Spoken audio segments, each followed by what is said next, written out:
Dear beautiful beings, I often get asked, how does actually mindfulness work? Much has been written about it, but I want to give an example to which maybe a lot of people can relate. Let's say you go to the movies and whatever happens on the screen is very, very well made and very compelling. If that is the case, all your attention will be trapped on the movie screen. You actually forget that you're sitting in the cinema. So let's say the movie is a little bit scary. You might actually experience fear because all you can experience is what happens on the screen. Now, if at any point in time you would have the ability to look around, let's say you check to the right, you check to the left, and you see, well, there are people sitting around me. They're eating snacks. They're relaxed. I'm sitting in a soft and comfortable seat. I can feel my breathing. In that moment, you would experience a detachment from what happened on the movie screen. So even if it would be very, very scary, in that moment, you would experience it as less severe because your attention is not completely trapped on the screen. This works in life the exact same way. So let's say if you are on your job or in your relationship and there's a stressful situation where you experience strong emotions, if at any point in time you would start watching your breathing or shift your awareness into the physical part, you would experience the same detachment as if you would start looking around in the cinema. That means if we use the cinema metaphor further, what happens on the movie screen is not the movie. These are your thoughts, your emotions, and your fantasies, basically your conceptual ideas about the world.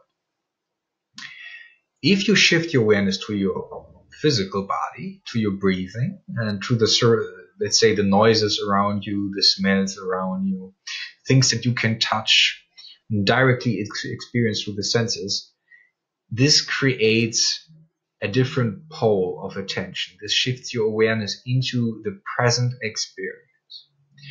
With the present experience, a detachment is created from what actually occurs in your mind. Now, with this, you will experience, if you practice further, a form of liberation. You will come to the understanding that your thoughts are not you. They are an experience that arises within your consciousness and leaves your consciousness. So if you sit in meditation and you watch your breathing long enough, you will see thoughts arises. Picture it like a bubble. A thought enters the bubble and the thought leaves the bubble as long as you do not respond to that thought, as long as you withhold judgment. Now, with further practice, at a certain point, you will realize, oh, there are gaps between my thoughts. Now, this gap will be at a certain point be realized as a background. Let's say you read a poem. The only reason you can recognize the poem, let's say the poem is being written in black ink, the only reason you can see it is because it exists in contrast to the white page.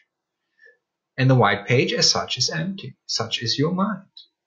So a thought arises within that mind on that background that is the contrast. And this background is consciousness. Now, I don't want to further conceptualize these things because I want to aid you in being more mindful and not in overthinking this. So at a certain point, you will understand it beyond concepts, and practice will get you there. Then again, how do we practice? We shift awareness away from our thoughts into the physical body, into the breathing, into things that we can touch, listen, and hear. Another thing that we can do, for example, when you watch Japanese tea ceremony, it is very, very slow. The reason it is very, very slow is because everything you do has a certain speed.